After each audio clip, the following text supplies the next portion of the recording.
What is going on, Laker fans? Thank you very much for tuning in. Lakers talk till 8 o'clock tonight. Got a lot to get into. We'll react to Lakers' loss to the Clippers yesterday. Why have the Clippers dominated the Lakers the way they have? It's kind of an interesting question, interesting topic there. And I don't know if I have an answer to it, but I'll do my best to describe. 2 more games left for the Lakers. So still a chance to do some damage here, but the Lakers obviously got to take care of their own business. Trevor Lane of Lakers Nation will take some time to join the show.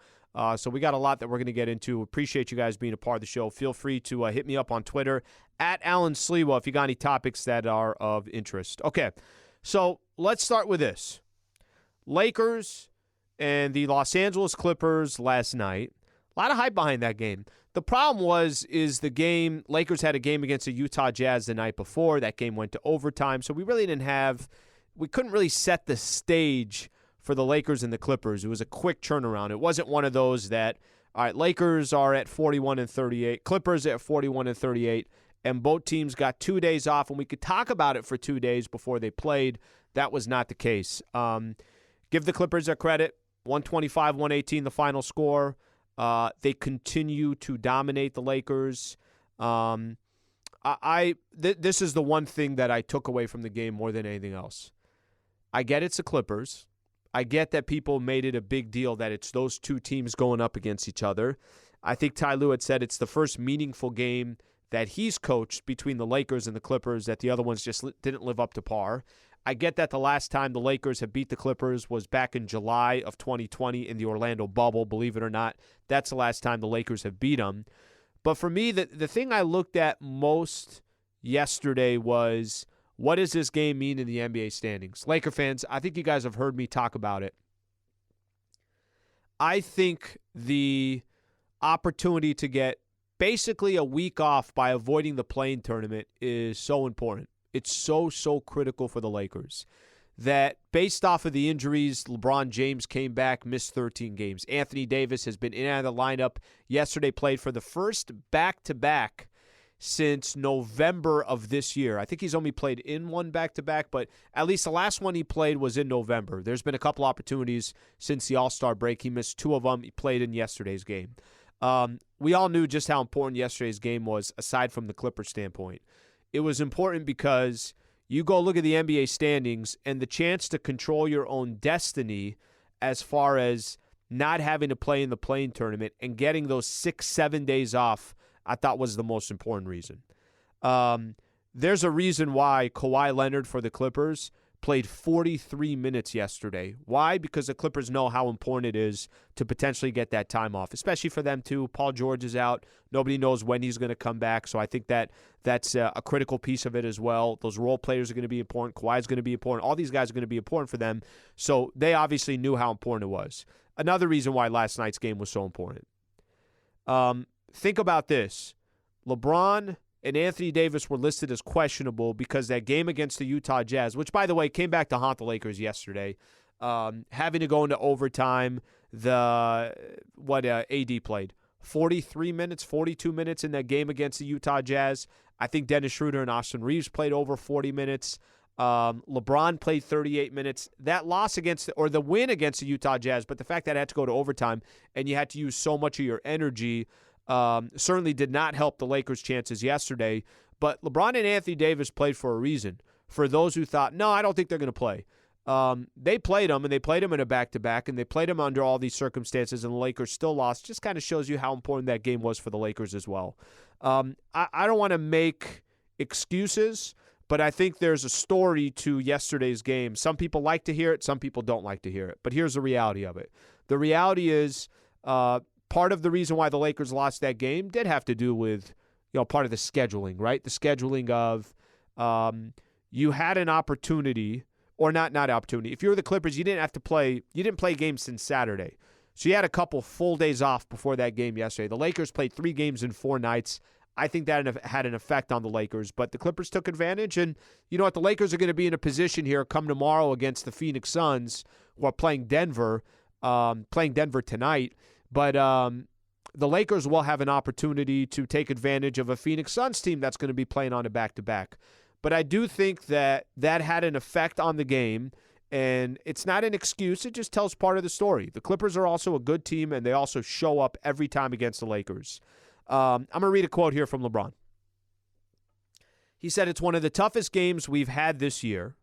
Coming off the road trip and getting back late last night after an overtime game, that was one of the scheduling conflicts in the season and definitely got the best of us tonight." I think there's some truth to that. And then I also think there's some truth to the Clippers playing good basketball, Norman Powell kind of controlling things in the third quarter, getting to the free throw line, dropping 27. Bones Highland had 14. Terrence Mann had 10. All those players came off the bench. I think they had 55 points off the bench. So the Clippers took advantage of a Lakers team who has been playing well, who I think since the All-Star break is 14-7, who have found themselves in a position to even fight for one of those top 6 seeds, where a couple weeks ago, a couple months ago, I don't think we'd have been having that conversation. So I don't think the world is over that the Lakers lost that game. I do think there are storylines behind that game, and part of it has to do with the scheduling. And I also think the Lakers, right out the gate, were down 15-3, came back, took a 26-25 lead. Then they were down 19 by the time halftime came. They were basically trying to play catch-up the entire way, and that certainly doesn't help. I think the more interesting question, Travis and I were talking a little bit about this earlier, why do the Clippers dominate the Lakers? And is it a big deal? I found myself, I'll give you my perspective of the Clippers. My perspective is this. Okay, they've won 11 in a row against the Lakers. I don't really have an answer why. The only thing that I could think of is they must have better roster construction than the Lakers do. They must, if the Lakers have not beat them since 2020 in the Orlando bubble, then they just, as simply put, just have a team that the Lakers have trouble with.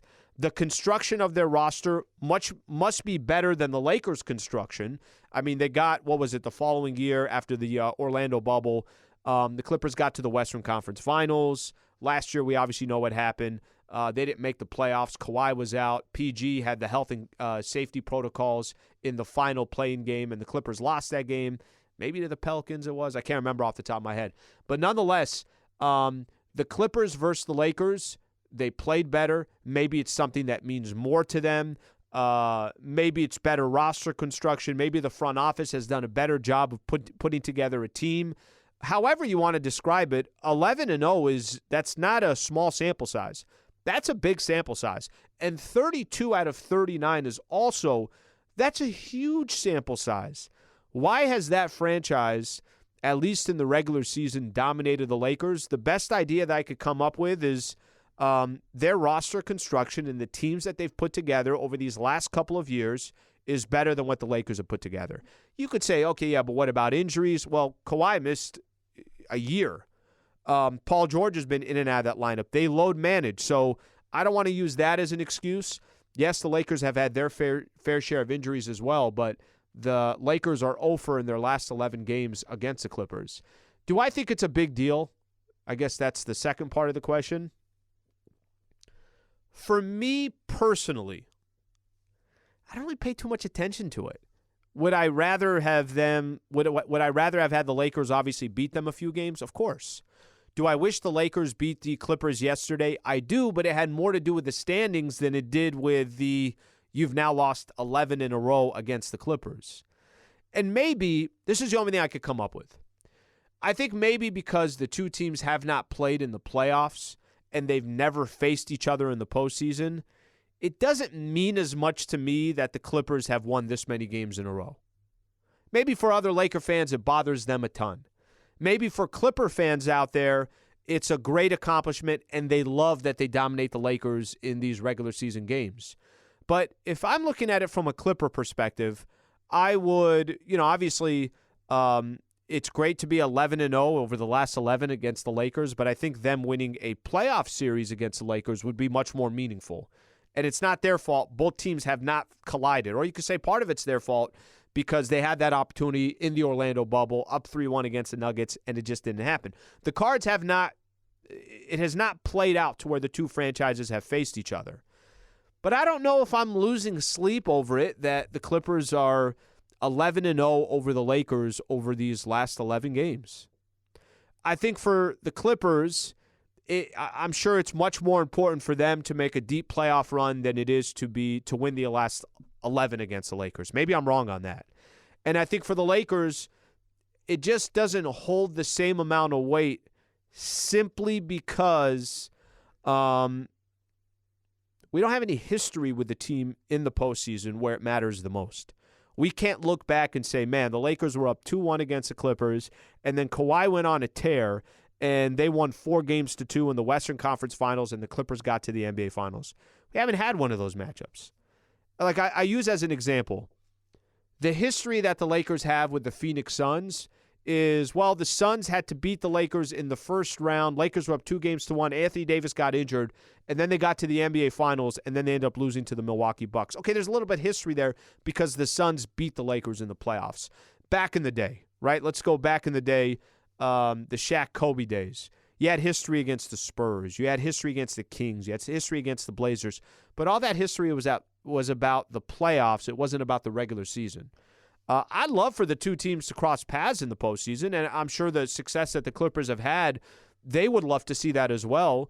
But because that has not happened, I pause. I hesitate to, look at the recent success that the Clippers have had against the Lakers and say, man, I'm going to lose sleep over that. I don't know if every Laker fan feels the same way. I just don't. Again, I go back to it. Last night's loss, wish they won the game. But I wish they won the game because of the standings, less because the Clippers having won now 11 games in a row against the Lakers. So that's the way I've kind of looked at it. If you want to hit me on Twitter and give me your opinion, at Alan Sliwa, you could feel free to do so. Clippers now kind of in the driver's seat for the number 5 spot. If they win their final 2 games, they will play the Phoenix Suns in the first round. At least it looks that way. I know there's still a lot of moving and shaking going on. Now the Lakers need help. They do not control their own destiny. When we come back, I want to talk a little bit about that. What last night's loss did to the Lakers and some of the different scenarios that are in front of them. Plus, I want to put some stuff into perspective here of how the Lakers have played since the All-Star break, because I think it's sometimes easy to forget that, and we just kind of find ourselves frustrated after one loss. I want to spend a little bit of time on that. Trevor Lane's going to join us in about 15 minutes.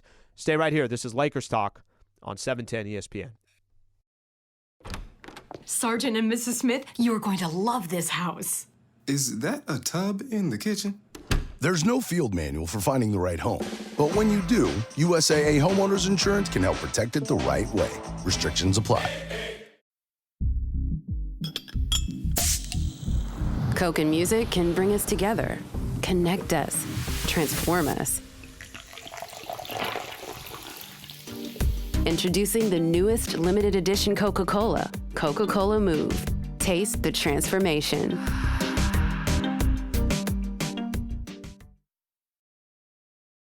All right, welcome back to Lakers Talk. How about this? Only 2 regular season games left for the Los Angeles Lakers. Kind of crazy how quick the season has gone.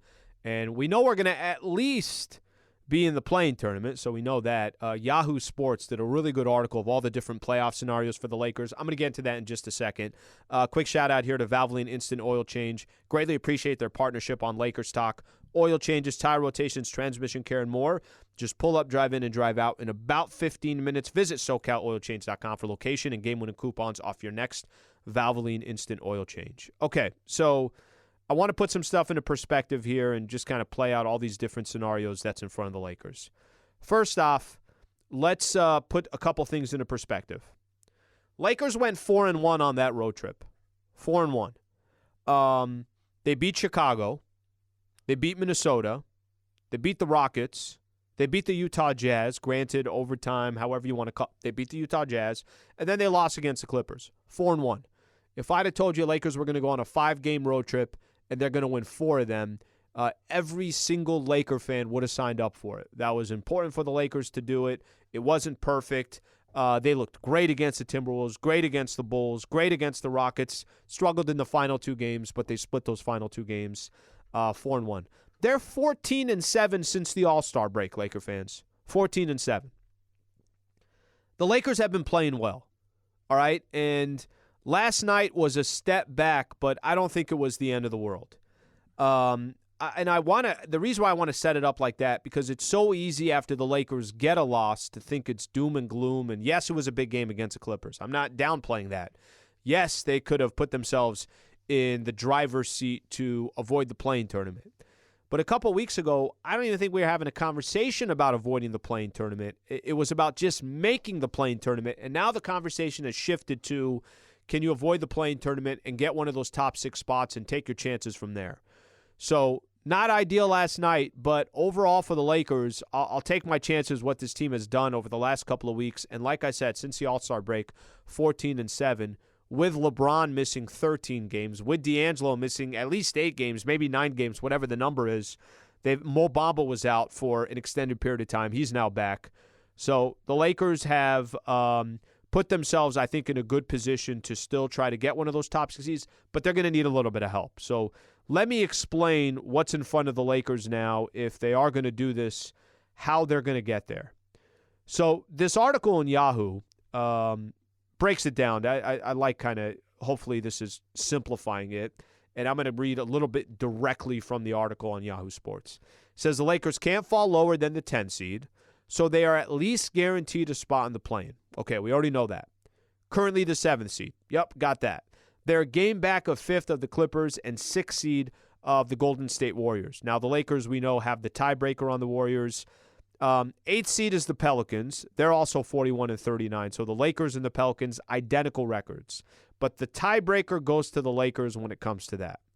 They're a full game up on the Minnesota Timberwolves, who are 40-40, and 3 games up on the Oklahoma City Thunder, which is why the Thunder don't matter anymore, simply because the Lakers will mathematically have already clinched the top 10. So let me play this scenario out for you, because this is going to add a little bit of clarity of what can still happen in these final 2 games. First off, let me say this. The fact that there's still this many scenarios left with just 2 games left to go is mind-boggling, but I think it kind of falls in line with how the entire season has gone, or at least the last couple of months have gone in the Western Conference. There was a time, I think, 4 through 12 was separated by 3.5, 4 games or whatever it is. So I guess I shouldn't be shocked that with 2 games left to go, we still have this many different photos that could determine what the standings are going to look like by the time it's all said and done. The Lakers, the Clippers, the Warriors, the Pelicans, and the Timberwolves all have 2 games remaining to figure out the 5th all the way to the 9th place in the Western Conference. Here are the potential scenarios for the Lakers specifically. The only way the Lakers can finish 5th place in the Western Conference is they got to win their final 2 games, and the Clippers have to lose out of their final 2 games, and the Warriors have to lose 1 game. Okay? So the only way the Lakers can get to 5th is they win their final 2, Clippers lose their final 2, and the Warriors lose 1 of their final 2. So most likely, that's probably not going to happen, but there's still a chance for the Lakers to get to number 5. I saw a lot of people hit me yesterday in the post-game show saying, hey, Al, got to be honest, if they don't finish in the top 5, I don't have a problem with that. At least you get to avoid the Phoenix Suns. Before last night's game, a lot of Laker fans were saying, listen, if you win out and you end up with the Phoenix Suns, sounds good. Roll up your sleeves. Take 5-6 days off. Go mano-a-mano with KD and Devin Booker and Chris Paul and DeAndre and Monty Williams, the coach of the Phoenix Suns. The chances of that still happening is very slim. Like I said, a lot would have to happen. Lakers would win their last 2. Clippers would lose their last 2. Warriors would have to lose 1 of those games. All right? So we'll kind of wait on that one, but the chances of that happening probably not likely. 6th place, however. In order for the Lakers to face the Sacramento Kings in the first round and avoid the play-in tournament, they'd have to win their final 2 games, and they need Golden State to lose 1 of their final 2 games. So again, Lakers would have to beat the Phoenix Suns and then beat the Utah Jazz. They need a little bit of help, because the Golden State Warriors tomorrow are going to be at the Sacramento Kings and at the Portland Trailblazers on Sunday. A reminder here for the Warriors, this has been their Achilles heel. has been NBA or has been road games. The Warriors are off on the road. They're 9-30. Basically, what you're asking for from the Golden State Warriors is they're 9-30 on the road all season long. You're asking them to lose one of their final 2 games and hope the Lakers beat the Suns and the Utah Jazz, who probably both have nothing to play for moving forward. That's not a crazy scenario. And it's also, I think if you asked any Laker fan out there, whether it was before last night or even, tonight as we do the show, everyone would prefer, if you can pick your map, you can pick which road to take. I think everyone would prefer the number 6 spot. The number 6 spot is not out of the question. And the benefit of the number 6 spot is this.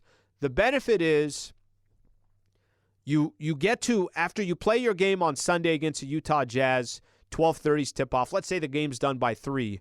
You don't play for at least 6 days. You get to rest. You get to rest your body. Anthony Davis gets to get right. LeBron gets to get right. The guys get to practice together. You gain some continuity. The practice that you miss during the regular season because there's so much travel and so many games bunched together, that's a real benefit to have 6 days off.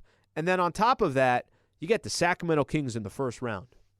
A Sacramento Kings team that does not have playoff experience, is not a team that's, been through the Western Conference Finals in the past, 2006 was the last time they even made the playoffs.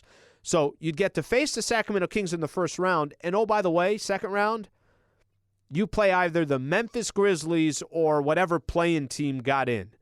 But again, you get to avoid Denver, you get to avoid Phoenix, you get to avoid the Clippers, you get to avoid the Golden State Warriors. 6 is the spot, and it's not still, completely unrealistic. Now, what else can happen? What else can happen is you lose against the Phoenix Suns, the Pelicans win out their last couple of games, or the Timberwolves will win out their last couple of games, and now you're talking about being in the play-in tournament and potentially starting the play-in tournament on the road. So there's still a lot of things that can happen, but I just don't want, Laker fans to look at what happened in yesterday's game and just think that the world's about to end. It's not about to end. The Clippers were well rested. That game obviously meant a lot to them, and they played some good basketball against the Lakers yesterday. But I still think a lot of what the Lakers are hoping to accomplish is still in front of them. And to be honest, even if the Lakers won their final 2 games and Warriors did too, all right, then you're the number 7 seed. You have a play-in tournament game, probably most likely on Tuesday. Go handle business on Tuesday, and you're still going to get 3-4 days off or whatever the case is. So those are some of the different scenarios for the Lakers. But it doesn't help. The only way you can still kind of not control your own destiny, because you need the Warriors to lose a game, but you got to finish off these 2 games strong. And I don't have an answer for you. The Phoenix Suns, who are playing the Denver Nuggets, are going to be coming off a back-to-back. I don't know if tomorrow's game against the Lakers, they're going to decide, you know what, let's play everybody. Let's get a game in against the Lakers. If we can hurt the Lakers, let's hurt the Lakers, and we can force them into the play-in tournament. I don't know if the Phoenix Suns are going to enter that game thinking that. If they do, then we probably got a good matchup on Friday night waiting for us tomorrow at Crypto.com Arena. If it happens, cool. If it doesn't happen, all right, it is what it is. But the Lakers, when you have to depend on other teams to avoid the play-in tournament, it doesn't mean anything unless you take care of your own business, and that's what's going to be in front of the Lakers here for these next 2 games. All right. Also want to spend a quick second talking about this. The standings, Denver, Memphis, Sacramento, that's all slotted. There's nothing that can really shake from those top 3 spots. It's going to be an interesting playoff run. It really is. I don't know if Dallas will find a way to squeeze themselves in, or they're going to be boxed out. But for this many teams, still so much shifting that's still going on. And what's so fascinating, too, is the games on Sunday, and I'm sure the NBA is doing this strategically, everybody's playing on Sunday. And you're either playing at 10 a.m. if you're one of these Eastern Conference teams, or you're playing at 12:30. That's it. There's no other games going on. There's no 5 o'clock tip-offs, 4 o'clock tip-offs, 6:30 tip-offs. No. What the NBA has decided on Sunday is we're going to have everybody play, and you're going to play at 10 a.m. or you're going to play at 12:30. And I think part of that's going to be the scoreboard watching. I think part of that's going to be, heck, one of these games on Sunday are Pelicans and Timberwolves. So that could very well determine where the Lakers end up if they handle business or if they lost one of these last two games. So kind of a fascinating strategy. I don't think they've ever done that one before. I'm looking forward to see how that shakes out. Okay, Trevor Lane, who does a really, really good job for Lakers Nation, is going to come join the show. A lot of the stuff that we've already talked about in the first half hour of the show, I'm going to bring it up to Trev to get his opinion. Plus, we'll talk about kind of what the most likely scenario. I know what the best scenario is. Best scenario is you end up at that number 6 spot and get that week off. But what is the most likely scenario? We'll talk about that as well. Do that with Trevor Lane coming up next. Stay right here. This is Lakers Talk on 710 ESPN. Springfest is here at Lowe's. Don't miss out on the best deals of the season. Refresh your yard with 5 bags of premium mulch for just $10. And refresh your home with savings on paint and stain. Right now, buy one, get one 50% off on 1-gallon cans and 5-gallon pails of HGTV Home by Sherwin-Williams Paint, Stainmaster Paint, and Cabot Exterior Stains. Shop Springfest today. Valid through 4/12. Mulch offer excludes Alaska and Hawaii. Selection varies by location. While supplies last. See store at Lowe's.com for details. All right, welcome back to Lakers Talk. Next game for the Lake Show coming up tomorrow against the Phoenix Suns. Late tip-off, 7:30 tip-off. We'll start pregame show at 6 o'clock. And that's it. 2 games left. Game tomorrow and a game on Sunday, and then we'll get to the hopefully no play-in tournament, but that could happen. But regardless, the Lakers will at least be a part of the play-in tournament. I want to welcome in a good buddy of mine, a frequent guest of the show, and does a fantastic job covering the Los Angeles Lakers for Lakers Nation. Trevor Lane. What's going on, Trevor? How you doing, man? Hey, Alan. I'm doing well. How are you? Doing good. I kind of jump right into it here, and I got a lot that I'd love to get your opinion on. Lakers lost last night, 125-118 to the Clippers. I was trying to kind of put things into perspective.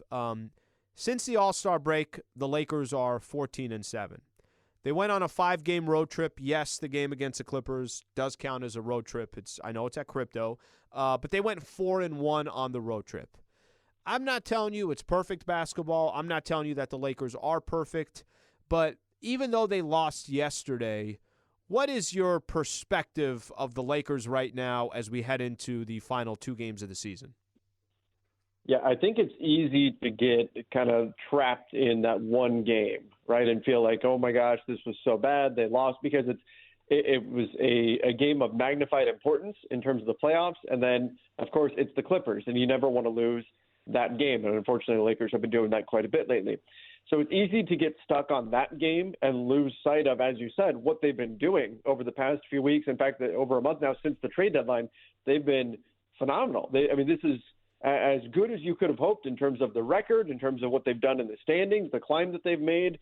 It's all been fantastic. Unfortunately, they didn't get the win against the Clippers last night. But if you step back, we've seen some really, really good things out of this team. And so I think there's a lot of reason for optimism, even if in this moment it does feel bad that they dropped that game last night.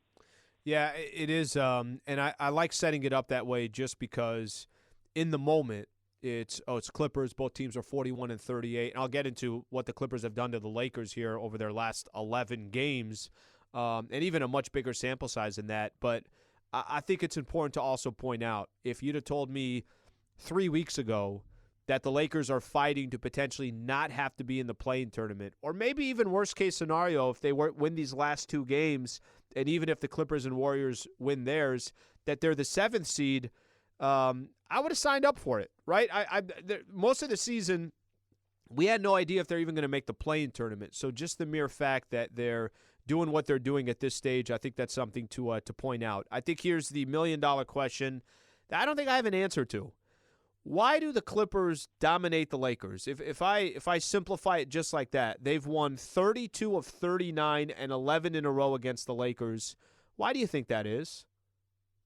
I don't know if there's a singular answer. You look at last night's game, certainly there's a lot of context here in terms of the Clippers had 3 or 4 days of rest to prepare solely for the Lakers, and the Lakers were on the second night of a back-to-back after an overtime game. Not saying that makes it feel any better, particularly when they played LeBron and played AD, but that game, that makes sense. The previous games in this season and the one prior, the Lakers didn't really have a team that was prepared to win. If you look at these last two seasons, the team built around Russell Westbrook, LeBron, Anthony Davis, that team wasn't really ready to win games. I don't think the same is true of the current roster post-trade deadline. But the games prior to that, I don't know what this is all about. I don't know if this is the Clippers approach these games with a heightened sense of importance because this seems to matter so much to them. And maybe the Lakers aren't matching that level of intensity, that level of effort. I don't think that was necessarily the case last night. I think last night was a different situation, but maybe that's been something over the stretch here. But I'm not sure if it's just an outlier in terms of a stretch here where they're just winning more games than you would typically expect, or if it's more than that. It's unfortunate, certainly from the Lakers side of things, and hopefully it's something that turns around quickly. If you pan back far enough, obviously their record over the life of the franchises is very, very lopsided in the Lakers' favor. But they've got to figure out a way to turn this around. Whatever the cause is, they need a solution to it. May see the Clippers in the playoffs. I guess that's potentially possible. Otherwise, they got to right the ship here next season against this team. Trevor Lane from Lakers Nation taking some time to join Lakers Talk. Trev, okay, so that was one of the questions. One of the questions was, why do you think this is? The other question is, this is just my perspective. Yes, it would have been nice to beat the Clippers. Yes, it would have been nice to I wish we had lost 9 of 11 against the Clippers rather than 11 in a row. But does it mean that much? I have a difficult time, trying to tell you that I'm losing sleep over losing to the Clippers. Yesterday, it had less to do with the Clippers. It's not that it had less to do with it. It's, yes, the Clippers matchup and the Lakers is kind of interesting in its own way, and the fact that the Clippers have dominated the Lakers. But I don't really pay too much attention to the two franchises because they haven't made the playoff, or because they've never faced each other in the playoffs. So I don't really have too much history. It's tough to take history from the regular season. And on top of that, yesterday was just more important to me because you're trying to avoid the play-in tournament. Both teams had the same record. Yeah, and that's it. It was a play-in tournament thing. People say battle for LA. That's not a thing. It's very clear which team has the heart of Los Angeles. There's no question there. This is a Lakers city, and from everything we could tell, always will be. But that being said, this is unfortunate timing in terms of that playoff race. That put a bit of added importance on this game. Other than that, though, I think you're right, Alan. I'm not too worried about regular season losses or a streak or anything. I'll tell you, I think it's non-Lakers fans that make it into a bigger deal than it is. Because let's face it, if it was the other way, if it was the Lakers had won 11 in a row against the Clippers, everybody would just be saying, and I'm talking about non-Lakers fans, would just be saying, so what? It's the Lakers. They're supposed to beat the Clippers. It's only a thing because non-Lakers fans want to be able to take victory laps and enjoy the Lakers losing. That's why it becomes a bigger thing and more publicized and all of that. It's just, fans enjoying getting a few laps in at the Lakers' expense while they can, because let's face it, the Lakers over the franchise's history, they've beaten up on a lot of teams that those fan bases are going to look to celebrate any struggles that the Lakers have had. Yeah, and if I'm a Clipper fan, I'm also saying, okay, that's cool. We've done really well against the Lakers, but nobody's going to really care unless they make noise in the postseason. So I'm sure it probably goes both ways on that, but it's if you're just looking at the two franchises against each other over this X amount of years, it's puzzling to see how one team has just completely dominated the other. Trev, there's still, with only 2 games left, it gives you a migraine to think of all the scenarios that can still play out here. The Lakers still could get number 5. How would they do that? Clippers would have to lose their final 2 games. Warriors would need to lose 1, and Lakers would have to win their final 2. They could get the number 6 spot. How would they do that? Lakers would need to win both of their games. Golden State would need to lose just 1 of their final 2 games, which both are going to be on the road, and Lakers would slot into the number 6 spot. And they could be in the play-in, and they could even fall from 7 further down. Based on how much you've watched the Los Angeles Lakers this year, based on what you've seen since the trade deadline, based on every other team in the Western Conference. Pretty inconsistent play. How do you think things shake out by the time we get to 3 p.m. or 4 p.m. on Sunday? What spot do you think the Lakers are in? I think the most likely outcome is they stay right where they're at, and that's in the 7th seed. And the reason for that is because I look at this as you have one shot at moving up to 6, and that comes tomorrow when the Kings take on the Warriors. I think that's your one shot at getting a loss into the Warriors record. And we'll see who the Kings are playing. Do they play all their guys? Are they locked into their spot and so they don't play many of their players? That's going to be something to really keep an eye on. But after that, I believe it's Portland that the Warriors finish off their season against. I wouldn't anticipate the Warriors are going to drop that game, particularly if there's something to it, if there's meaning to that game in terms of playoff positioning. I'm sure they would prefer to stay in the 6th seed and out of the play-in.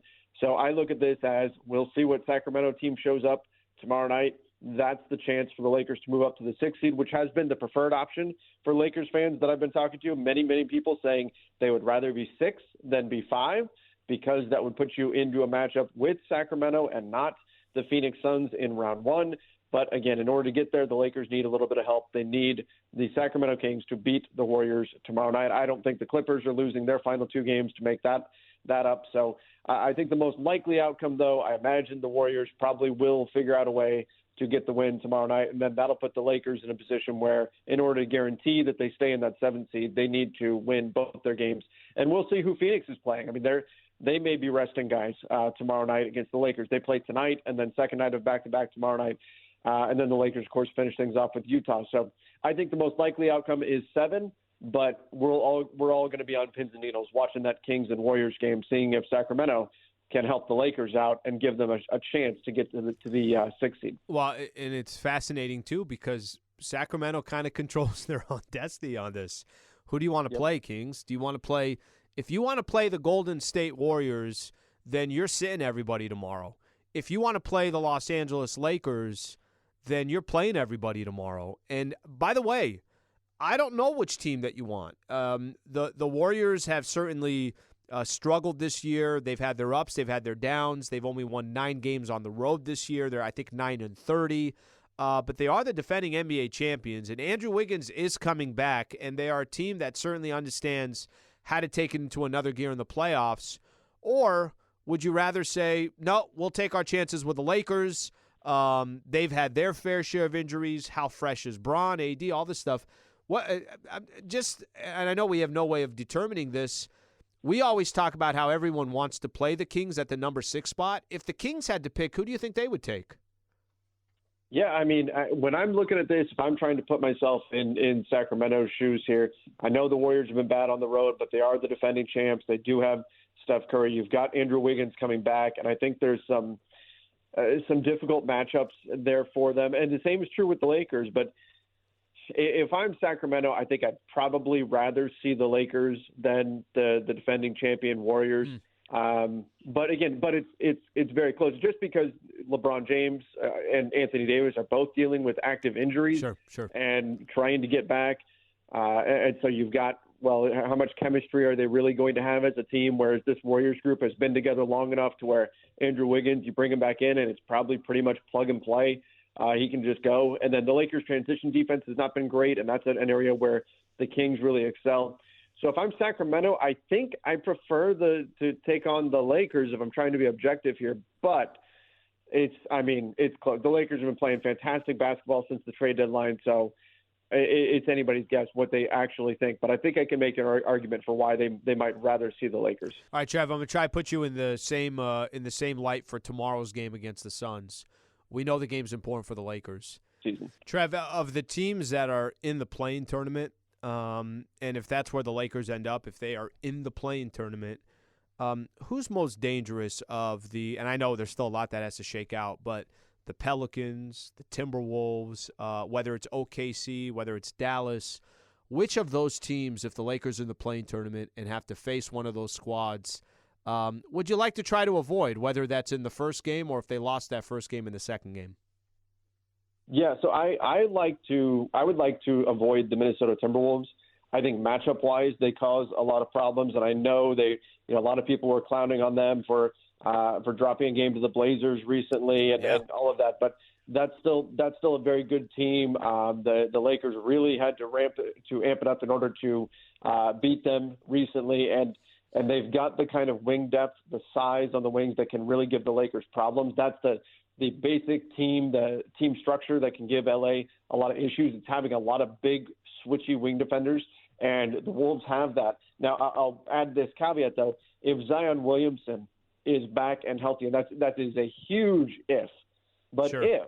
because we've been hearing rumblings that he's starting to play 3-on-3 and all of that, I wouldn't be super excited about seeing the Pelicans if Zion is back in action. I think the Lakers have the right pieces to deal with the Pelicans without Zion, but Zion could go a long way towards tipping the scales in favor of New Orleans if the Lakers wind up in that particular matchup. And again, I think it's a bit of a long shot, and who knows what level of conditioning he'd be. Is he in game shape? Is he in rhythm? All that kind of stuff. But if somehow they do get even 90% Zion Williamson, that could make that matchup a little bit dicey. But in lieu of that, I think the Wolves are the team to avoid. And for right now, it looks like the Lakers are sitting in pretty good shape to do that. Well, Trev, it's fascinating, man. Who would have thought with just 2 games left, this is a spot the Lakers are in, and that there's still this much undecided. So I always kind of find it fascinating when and I'm not telling you that every team in the West is perfect. It's not. I mean, we usually see teams that are much more dominant. Final question I got for you is Denver, Memphis, and Sacramento. I think all 3 of those teams, the top 3 teams in the Western Conference, have been incredibly disrespected for the last couple of months. Are you along the lines of those teams are going to perform come playoff time, or the disrespect is real? I think it's real in that the West is that wide open. I mean, right now I think Phoenix is the favorite to come out of the West instead of those 3 teams. Those 3 teams have been very, very good, but I'm not expecting those teams to steamroll anybody. It's part of what's going to make the playoffs so compelling in the Western Conference is that there's a high probability of an upset occurring, maybe multiple upsets occurring, because I don't think there's a huge gap between Denver at 1 and, say, the Warriors at 6 or the Lakers at 7 or whoever else gets into the mix here. I think you've got a lot of potential here for some very, very, very close matchups here in the Western Conference, and it's going to be a lot of fun. It's going to be exciting, but I just think there's a lot of parity in the conference. Those are good teams, and I don't think I think they're the favorites if they go into matchups, but they are far from dominant, and I think we could see some surprise teams make their way through into the Western Conference Finals. Trev, I appreciate it, buddy. Thank you so much for the insight, and looking forward to having you on come playoff time. All right, bud? Sounds great, Alan. Thanks for having me. All right, that's Trevor Lane of Lakers Nation. A lot to unfold there. I love going to him on some of this stuff. He just he spent so much time covering the teams, got such great insight. So always good to get his perspective. Okay, final thoughts coming up next. 2 games left on the Lakers season. Stay right here. Lakers Talk on 710 ESPN. All right, thank you to Trevor Lane of Lakers Nation. Always nice enough to join the show, and appreciate his insight. Quick shout out here. Thank you once again. Valvoline Instant Oil Change, home of the 15-minute drive-through oil change. Oil changes, tire rotations, transmission care, and more. Just pull up, drive in. Takes about 15 minutes. Visit SoCalOilChange.com for location and game winning coupons off your next Valvoline Instant Oil Change. All right, this is it for the Lakers. Final weekend of the regular season. So game coming up tomorrow, and then, of course, the game coming up on Sunday. I don't know what the strategy is going to be. The Phoenix Suns want to play everybody? Do they not? Do they want to hurt the Lakers, or do they have no interest and are just worried about themselves? And the only reason why I bring up that question is they're going to get so much time off anyways, and they could just decide not to play in that final game on Sunday. Who do they got on Sunday? Just looking here. They're taking on the Nuggets right now, by the way. They got the Clippers on Sunday, so they could decide, hey, you know what? We don't care about this game. I don't know what the strategy is going to be, but I do agree with Trev that most teams, by the time you get to this stage, if they've kind of locked up what they need to lock up, they just say, all right, forget about it. Now, their circumstance is a little bit different just because Kevin Durant's only been back for X amount of games, and it's not like they've had, a season to all play together. There's a lot of teams got new pieces, including the Los Angeles Lakers. But the Lakers will, obviously have to just kind of handle their own. There was one quote I took from yesterday that was a little bit concerning. This was AD. He was asked about how his foot felt after the game. I've been better, but I'll be fine. Hopefully the Lakers, playing those back-to-backs, AD playing the back-to-back, Bron playing in the back-to-back. Hopefully that doesn't have too much of an effect for these final couple of games, and I guess we just won't know until tomorrow. But the Lakers were certainly trying to make it happen yesterday, even though they lost that game to the Utah Jazz, or they won the game against the Jazz, but they had to go to overtime. They wanted to win against the Clippers. They want to avoid the play-in. That's what Darvin Ham said at the All-Star break, is that their goal was to get to number 6. It could still happen. It's not out of the question yet. Just need the Warriors to lose one of their final 2 games. They're at Sacramento and they're at Portland in their next 2 games. For the Lakers, got to win your final 2. I do find it interesting that Sacramento can kind of determine who they want to play. If they decide against the Golden State Warriors tomorrow, we're not going to play anybody, well, you're going to get the Golden State Warriors in the first round. Or if they decide, let's play everybody, that could also be sending a message, well, we'd rather play the Los Angeles Lakers than go up against the Golden State Warriors. Either path, I'm sure the Sacramento Kings wish that wasn't the path that they had to take based upon having the 3rd best record in the West. But that's just kind of the cards that are dealt for them, and that's what the Western Conference is right now. Laker fans, as always, I appreciate you guys tuning in. Thank you to Michael Funches. Thank you to Mario Ruiz. Thank you to Laura Romo. I'm back on tomorrow with Travis Rogers starting at 10 a.m. And, of course, we'll have the Lakers pregame show starting at 6 o'clock. Thanks, Laker fans. Hope you have a great rest of your night.